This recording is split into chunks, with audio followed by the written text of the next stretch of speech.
What's up, y'all? I've never done one of these before, so this is gonna be fun.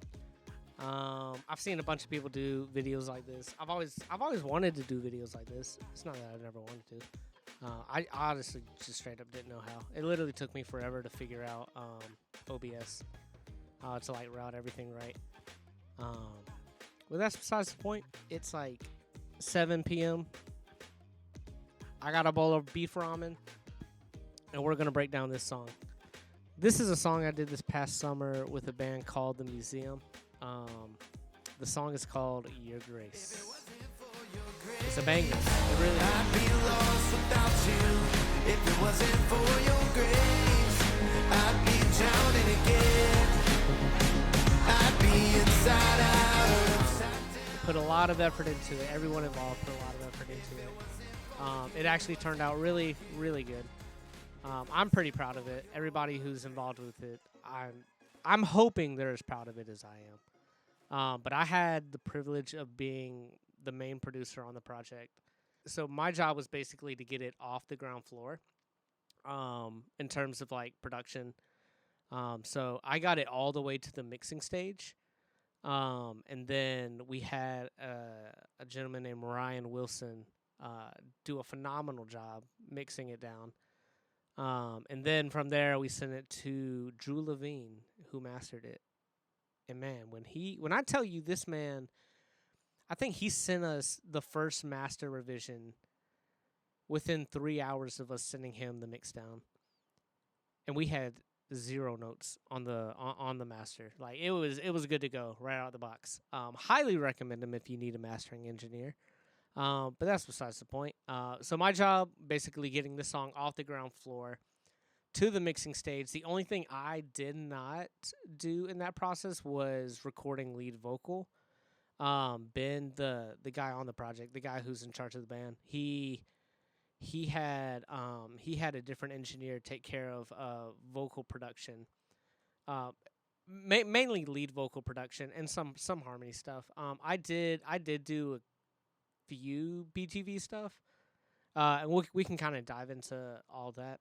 This is honestly a pretty big project. I'm gonna kind of scrub through it on Spotify. You can kind of hear the different sections and elements.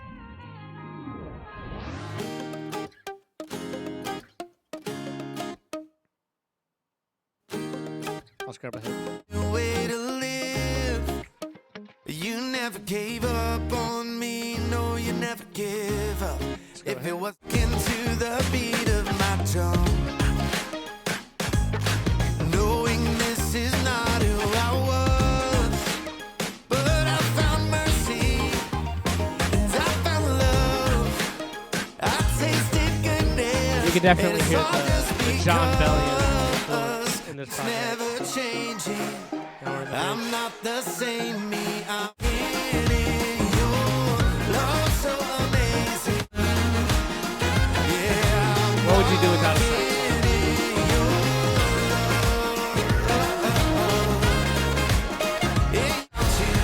If it wasn't for your grace, I'd be drowning again. Big instrumental and take it home. Yeah, it was a really fun project. I actually play a voice memo from when we wrote the song. That way you can kind of hear the starting point. Got some more progress there lyrically, for sure, too.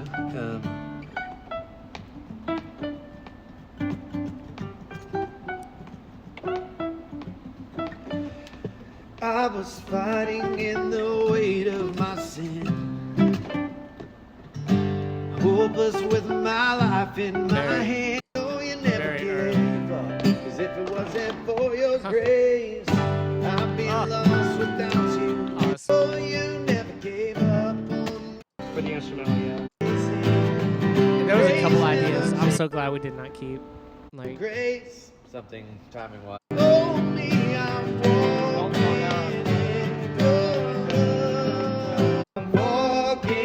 in your love.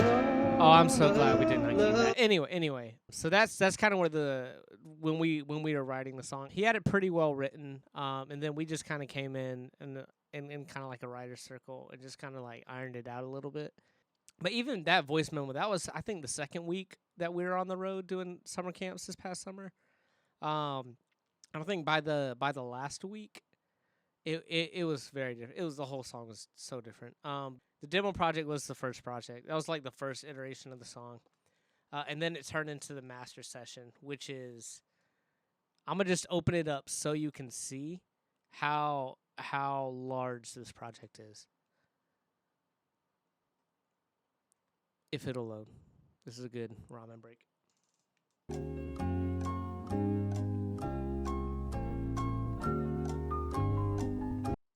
Yeah, this project's got some weight to it. How many tracks are we sitting at? 271 tracks on the OG project. I mean, CPU sitting at 41, 42, and it's just idling there. There's like, this is no mastering, no hefty mixing. This is just from all of the base elements of the project. And then from there, we did a couple like gang vox projects. We did vocal comping for a lot of the BGVs. And then once we got home for the summer after we were off the road, I was able to set my studio back up and then really sit down with the project and kind of iron some things out. Basically, I bounced everything that is in this project into this next project, which the audio files did not load, which is great. But you can kind of see different elements that I was adding. You can see where I was editing some audio files, editing different sections of the song. And then from there, I kind of bounced it into what we sent to the mix engineer. For the sake of this video, we're going to be in this project, which is literally just all of the audio files that I had bounced out. So this is where the song was sitting pre-mix engineer. And we'll work out of this project, and we'll work out of another one, which is going to be a condensed version of that really, really big project. But just condensed enough for me to show you how I did some of the elements. So the song, as you kind of heard in this voice memo, it started with some more this progress there lyrically for sure too. Little plucky part.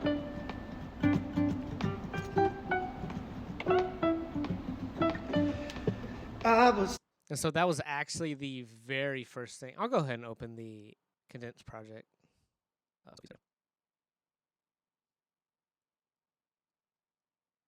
So this is where the project started. Our guitarist that we had with us for that week of camp, that second week of camp, his name is Isaac. One of my favorite people to write with. The way we bounce ideas off of each other is just so it's very refreshing. We were in a hotel, and this was the very first thing we recorded. Just two panned acoustics. And then we added those plucks that we had on keys for the writing demo. We had him play it on acoustic.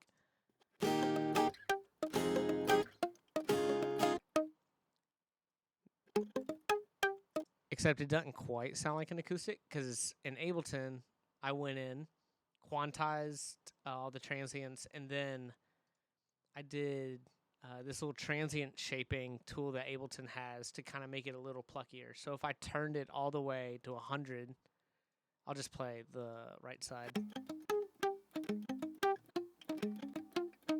You can kind of hear it. It's not quite the same, but if I bring it down to where it was, I think it was 56. Yep.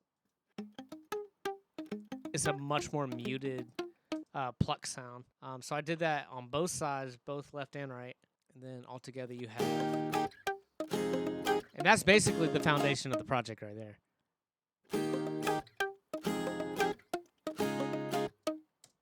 The intro of that project, you can kind of hear, it was this lo-fi soundbite situation. I'll play it again.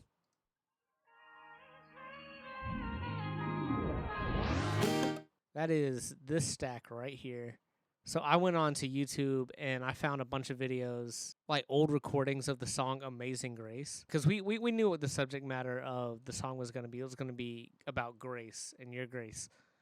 So I was like, There's already a really good song about Grace. It's called Amazing Grace. So I found a bunch of old recordings of the song and kind of sampled them and made these little effects out of them with nothing in mind except I wanted my effects to come from the source of Grace, which is kind of cheesy. And you can't even tell that this is a sample of Amazing Grace. Here's another layer. I think that was just like a reverse piano. But all these that say recording, these were all samples, different samples of Amazing Grace. I definitely, let me see if I can expand it out and see if we can't listen through. Yeah.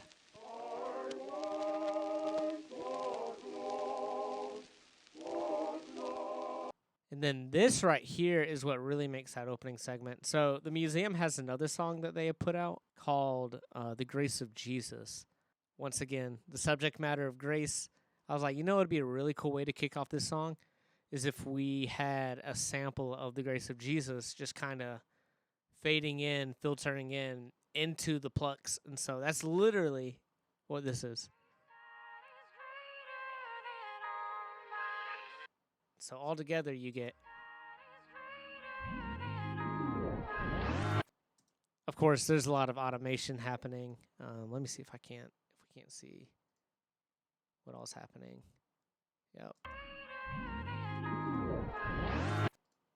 Yep, a bunch of filter automation. A lot of it I kind of printed onto the tracks, so you're not seeing everything. You're kind of seeing the culmination of the process. Add in the acoustic.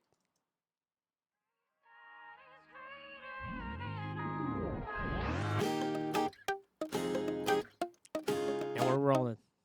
We're good. One of my biggest influences is John Bellion.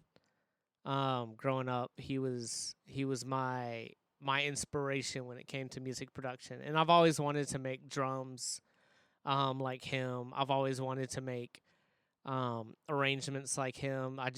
I loved his sound. Wanted to try to do the drums kind of how he does drums with a lot of swing.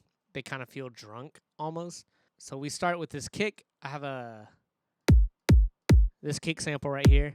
And I also layered it with this guy using this really cool contact library called, oh my gosh, what is it called? Empire Breaks. That's right. Just a lot of cool. Oh, I've muted everything else. So you just get the kick. It's a really cool library. Just a lot of like more urban 90s hip hop style drums. Those two kicks together. And this is when the drums come in. That's around verse 2. And it kind of remains this way through the rest of the song. So I put on the Swing MPC 3000. So I have it 16th note swing at like 61%. I guess that's how it works. So it's not straight. Dun, dun, dun, dun, dun, dun. And then you add in the snare.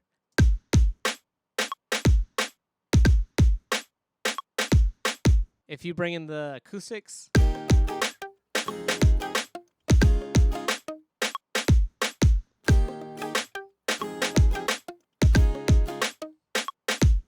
great stuff. One of the things that I was into at the time, and I mean, I'm still into it, but one of the things that I was, this is going to be funny, really into at the time was using tape on drums and synths and everything in between. That was actually not worth it. I doubled that kick and snare pattern with this kit right here. The same contact kit. Empire Breaks. So those drums right there with the MPC kick was all recorded to tape. I also had a hi-hat loop that I recorded. I actually don't know where it went. I was looking for it. I cannot find it. Anyway, it's somewhere, but I recorded that to tape, and I got this loop.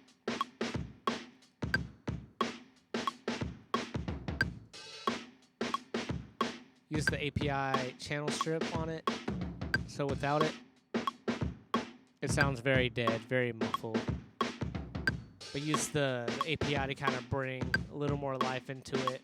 Cranked up the highs, high mids, yeah. But man, tape sounds so good on drums. I've tried a few different tape machines. They all kind of add a different level of color. I think the one I have now is probably my favorite. And it's crazy because I used what most people probably would not use in terms of like style of tape and size of tape. I think it was 3-inch. Hey, let me find it. It was this little tiny reel of tape right here. I'll hold it up. That has all of the different elements of your grace kind of printed onto it. Yeah, man, it was good times.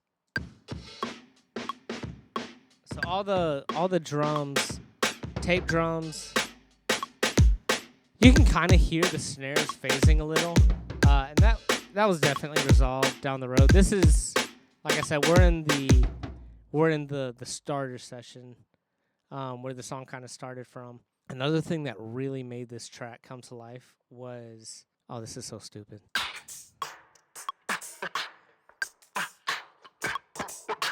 If it's gonna be a John Bellion style groove, we have to have beatboxing, and there's actually a video of me. Yep. Oh, it's so. Okay, enough of that. I thought that'd be cool. It actually made me cringe, but we got these cool loops out of it. Chopped it up how I heard it in my head. Paired it with the drums.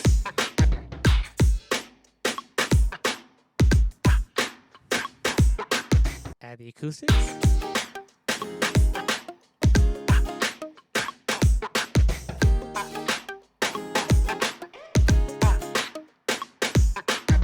Another thing, had to have claps. My clap secret weapon is this plugin right here. It's called El Clapo. Basically, you control how many people you want clapping. You control how sloppy they clap. You can control a couple other parameters with it. It gets pretty nerdy about some claps. I'm not gonna lie, but it's different clap samples using the parameters you set in place.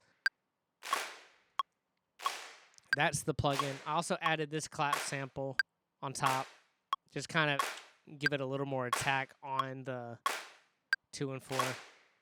And then just use that El Clapo to make it sound a lot more lively. Put that with the drums and the acoustic.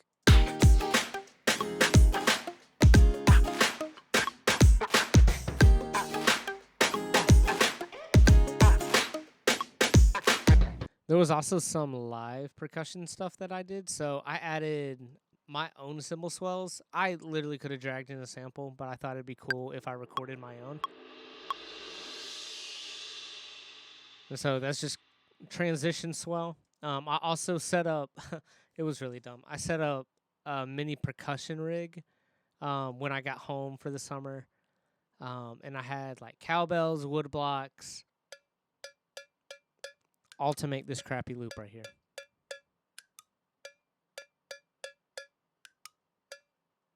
It sounds like I recorded it on an iPhone. Honestly, an iPhone might have sounded better than how this turned out. But hey, it made it on the project, and it did its job. I mean, you can hear it in context.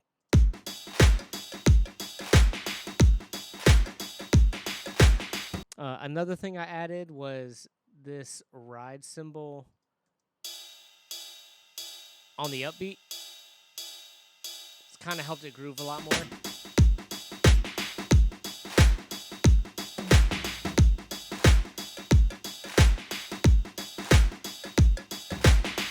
The next thing that happened on the project, started to work on keys, because that's where I just feel so at home. Started with the piano. Shocker. No surprise here. Absolutely no surprise here. I've used this preset so many times. It's just super overcompressed piano.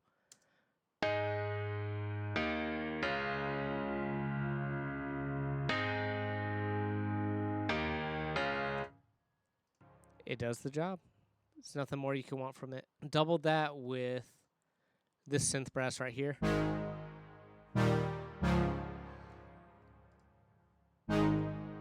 Using Omnisphere, but for some reason my Omnisphere audio unit version has been giving me issues, so I switched to just using the VST version. I'll figure it out one day. But it sucks because when I have projects that have used the AU version, I can never open that instance of Omnisphere. If you know a solution, hit me up. And then had this bell lead or like synth lead idea on the second turn of the chorus. So, and you'll hear when we get to guitars, I had the guitar double that line right there, and it made it sound really good. And then we get into the second verse.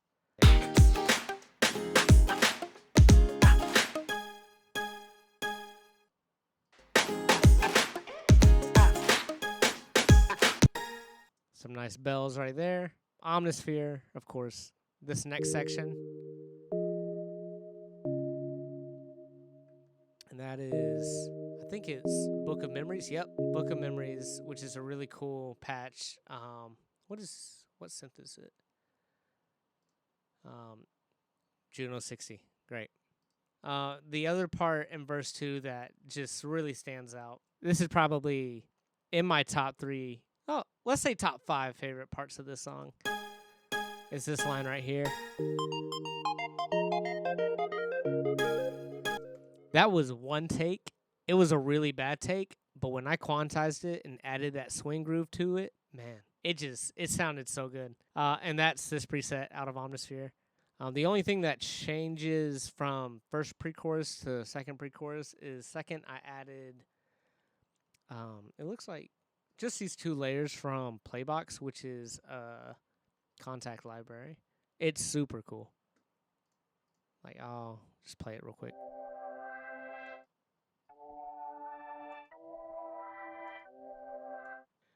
It's a chord machine. You're restricted to playing just whatever you map to this octave right here. So you go in the chord function, you map your chords out, then you go into the sample function, and for each note here, each chord that you map, you have the ability to create these different layers to the chord using whatever's like synths, voices, random sound effect. It's super cool. I honestly don't use it to its max capabilities, and I don't think I ever will. It has a randomize feature, which I probably did to find this patch.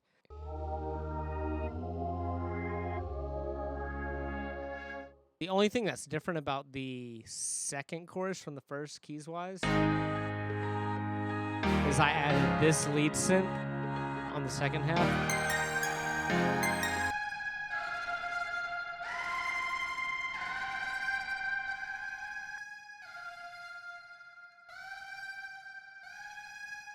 And that's just this sound right here, which sounds good on its own. Add some distortion, some verb, sitting pretty. That's the other thing. Another plugin I overly used on this project was Kiloheart's Tape Stop. When we get to the other project, you'll hear it a lot more. The end of each section, I think I put that on everything. So ba ba ba. The last thing that I'll kind of hit in this project is this chop right here.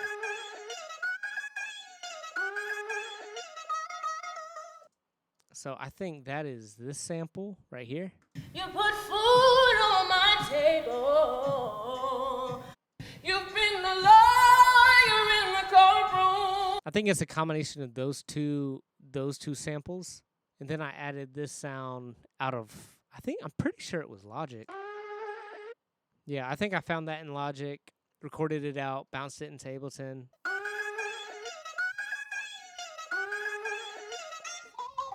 That's literally just... You've been the lawyer in the courtroom. That is literally just that sample, chopped up, matched to the BPM of the song, pitch of the song, just meant to ride through that, ride through the bridge. Ooh, forgot about this guy. When we get into the bridge, there's these plucks that happen. It's one of my favorite plugins right here. It's called Analog Strings by Output. Yeah, there's the synth part. And there's the live pizzicato part. Yeah, that's so cool. Add the vocal chop on top.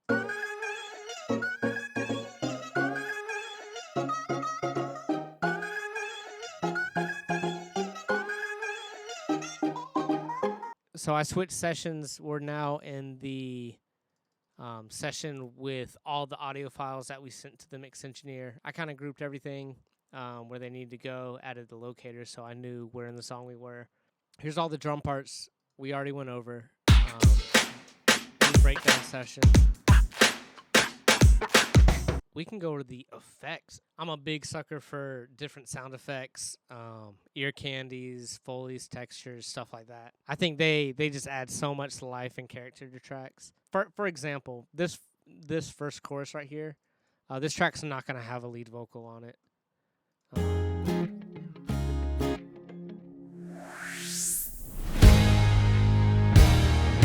I bet you never knew about this bird sound. I literally have so many voice memos on my phone of just different nature sounds that I always incorporate into tracks. I think this one I did in 2020. It was at my parents' house. Pandemic vibes right here. You'll never hear it, but it's there. When it comes to effects, big sweeping risers, giant cinematic thuds are my go-to. I don't know any other way. And then sub-booms, just to add emphasis to different sections. Pretty sure that's all this is. That one was interesting. That was like 3 different things happening. Sweep, cinematic kick, and then a giant layer of glass shattering and bombs exploding and car alarms going off. That's literally what that is. I'm kidding. I'm pretty sure it's just glass shattering and a China cymbal. What else do we have? And this is more sample-based effects for sure.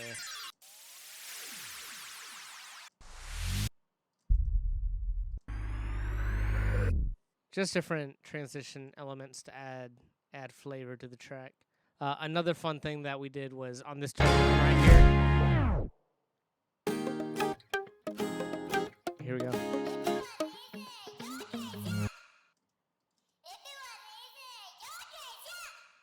It's so dumb. That's me. I think I'm saying if it wasn't, if you blah blah, your grace, yeah. I really was just saying words into a microphone, but I knew that if we pitched it up and add some effects on it, it would sound cool.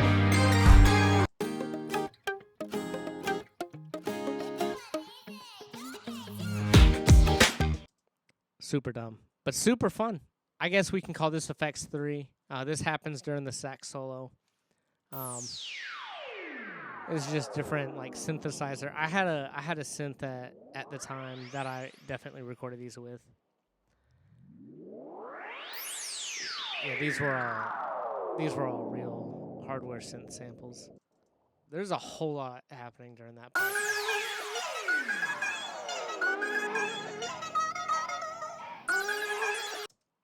I literally almost forgot about this. So this is me and my wife. We recorded some gang vocal stuff, but we also recorded some party noise, chant kind of stuff like this. So this is her and I just having a party up here in the studio. And I just kind of made this loop out of it, added a pulse to it. I literally use that sample on so many projects now. It's one of my favorite samples I've ever created. And then we have your generic party noise during the big parts of the song, during the gang vocal part after the bridge. Then we go to bass. Let's see what we got. So Kuba did these bass parts. He might have done this while we were on the road, or we might have done this together when I went down to Canton for a weekend. Either way, phenomenal bass player. He knew what I wanted out of the song when it came to the low end. Even coming up with this idea right here in the pre-chorus, it's like this chorusy bass double part. I had it in my head. I just didn't know how to make it happen. And then we get to the chorus, and the bass just rattles.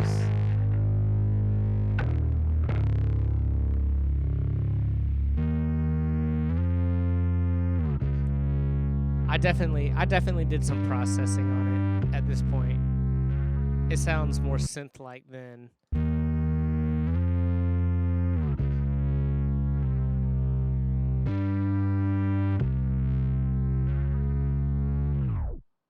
there's that tape stop. Verse 2. Start grooving a little bit more. I remember sitting down for, it was hours trying to find the right bass tone. And then big noisy, grimy bass.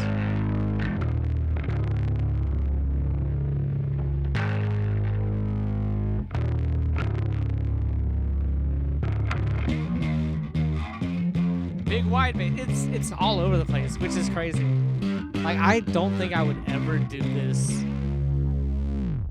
typically on a project. Like, this is not typically how I would approach bass on a project, but it fit for this one. And I'm not quite sure why. That's such a stark transition.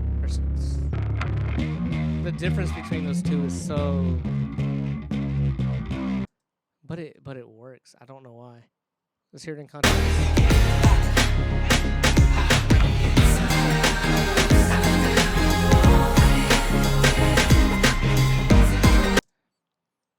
I don't get it. Just running off of vibes. Another thing that we added in was this synth bass part right here, which is actually two different synth basses, both out of Omnisphere, but they sounded very digital out of the plugin. But I ran them through the tape machine, put them back in the project, and it just compressed them and saturated them just perfectly to where it fit together with the other bass.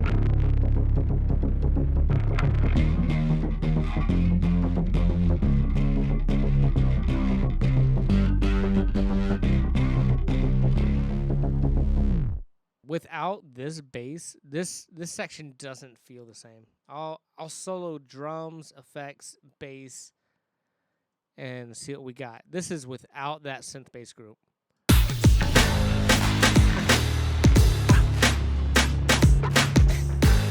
Adding it in.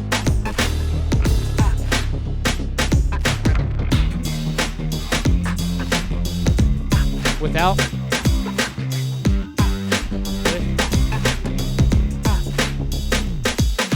Forgot about the bridge. Some bass slides. This is super basic. This right here. This is the main bass to the bridge. I actually recorded this one. I think Kuba had to go do something, and I was like, just give me the bass, let me try.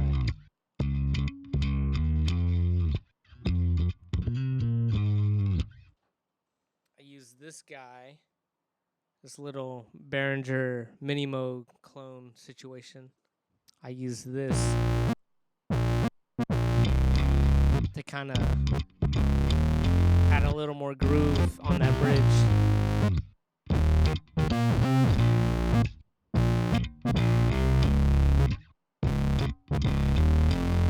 Let's go guitars.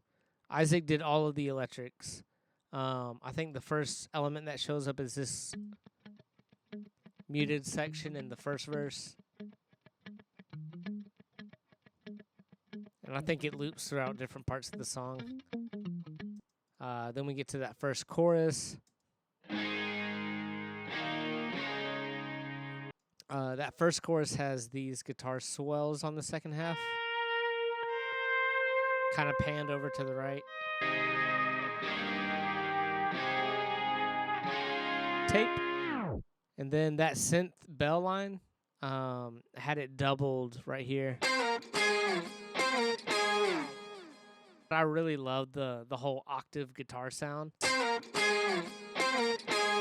Pair the two together, it sounds really cool to me. Then we have this rhythm that comes in verse 2.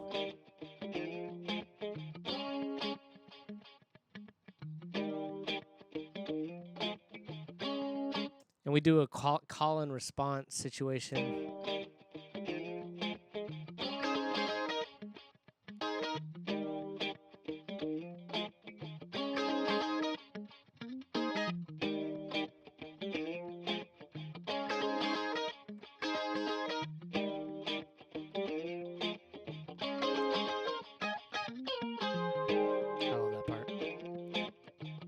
Reverse it.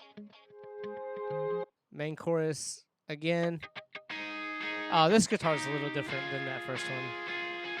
I think originally we had the first one printed on this chorus as well, but it felt like too much in the end.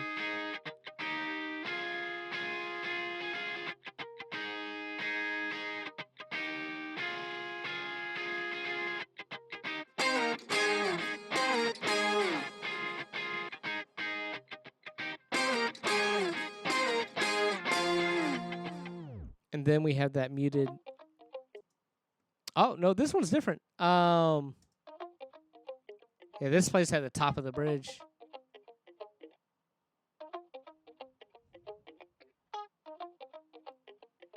And then it's joined by, or replaced, I guess, by this guy.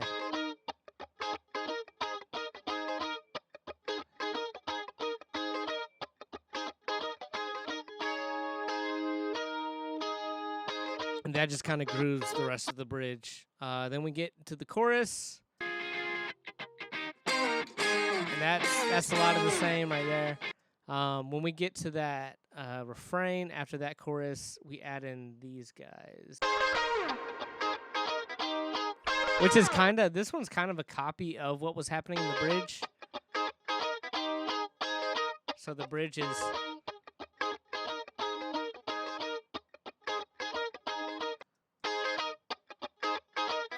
I think the processing I did on this one's slightly different. And I think a couple of the notes are different. And then we added this line.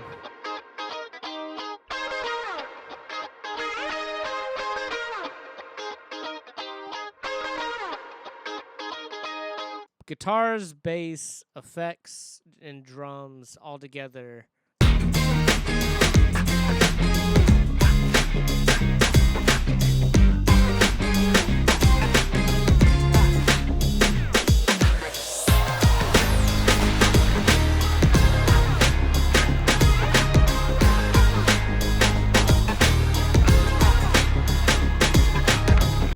I'm trying to see if there's any keys parts we haven't talked about.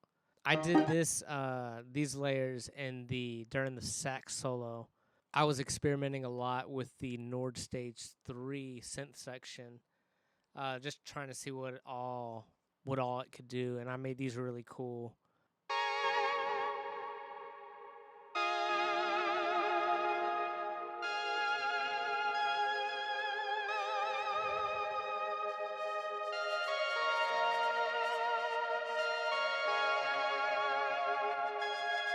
I can hear. I ran these through the tape machine as well, for sure. What is even happening there? There's a bunch of nonsense. You pair that with all the sound effects that are happening during that section.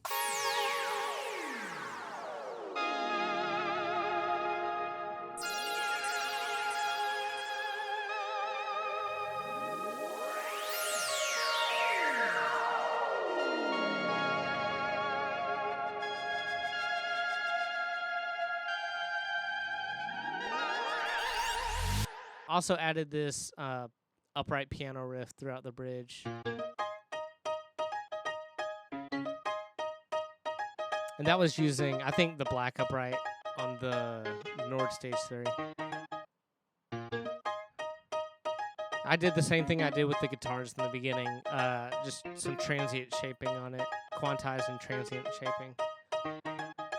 Also, it's never a project if I don't use the Rhodes on it. So had to add the Rhodes in. Nice little Rhodes sparkles.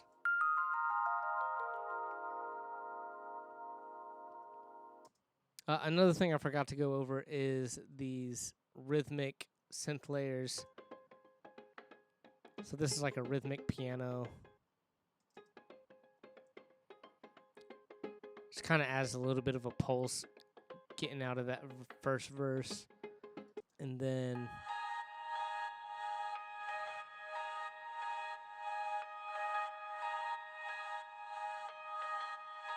some nice glossy top layer stuff.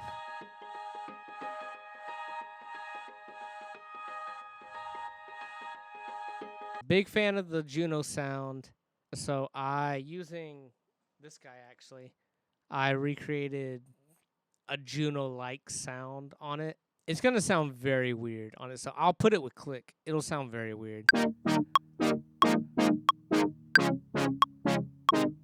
Like it is definitely not played in time. But when I pair it with drums, it sounds so cool.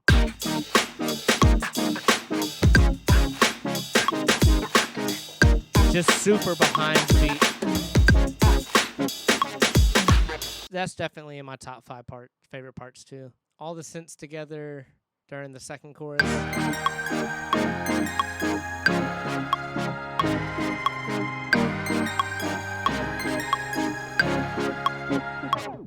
Synths on the second verse.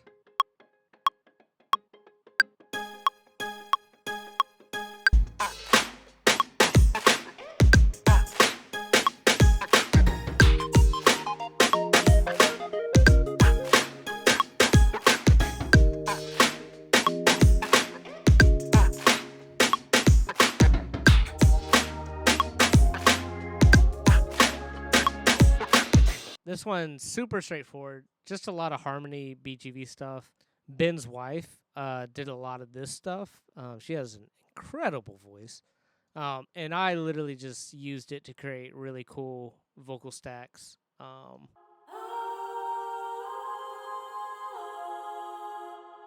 Pre-chorus.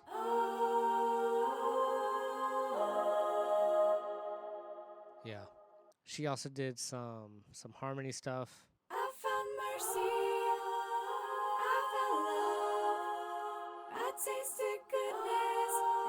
Just so light, sits in the background and just kind of you can't necessarily hear it in the track. I found mercy. I found love. I tasted goodness, and it's all just because. Yeah, so cool. Wasn't for your grace, I'd be lost without you. If it wasn't for your grace. And this is a BGV that we did with Ben. If it wasn't for your It's grace, just two I'd be. melody takes, pan left and right, just kind of serving as a vocal double. If it wasn't for your grace, I'd be lost without you. If it wasn't for your grace. So this is from the original demo. So this is recorded in G, and it was pitched up. But I think I just like the tone of this take. Inside out, upside down, rolling in the wind. Another thing that I really liked was doing this. I called it the Mary Grace Mass Choir. Rolling in the wind. A little bit of crunchy dissonance on that second note. It sounds like a blade kind of cutting through, and then it just opens up. Yeah, love it so much. Gang vocals. This is me and my wife. I kind of showed you the vocal effect that we made, but this is the gang vocals we made. For your grace, I'd be lost without you. If it wasn't for your grace, I'd be drowning again. All vocals together at that part. I'd be inside out, upside down, rolling in the wind. you? Wasn't for you. The last thing with vocals is this right here.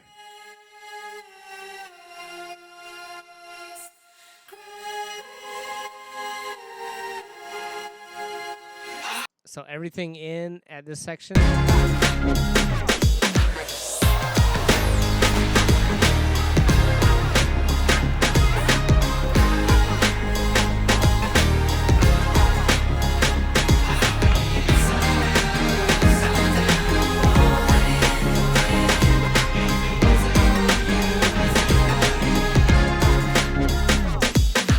And then last but not least, definitely not least, the sax solo. I forgot to show you this part before the sax solo. This kind of grooves, MIDI brass kind of grooving through the bridge.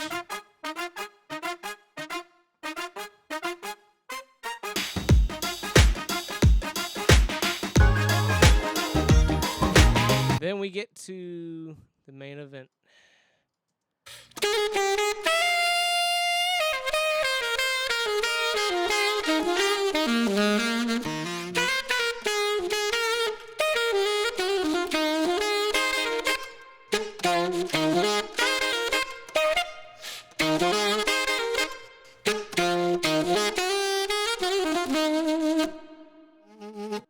The OG track has a lot of reverb automation on it, going to like a nice like 80s style plate, and then these literally are just accent stuff, just panned around the headspace. Some harmony stuff. Do some of that over here too. That's pitched down.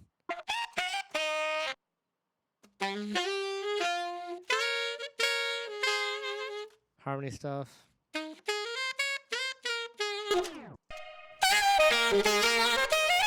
You can hear how it accents the different parts. Man, that's pretty much it. I'll just play that last refrain.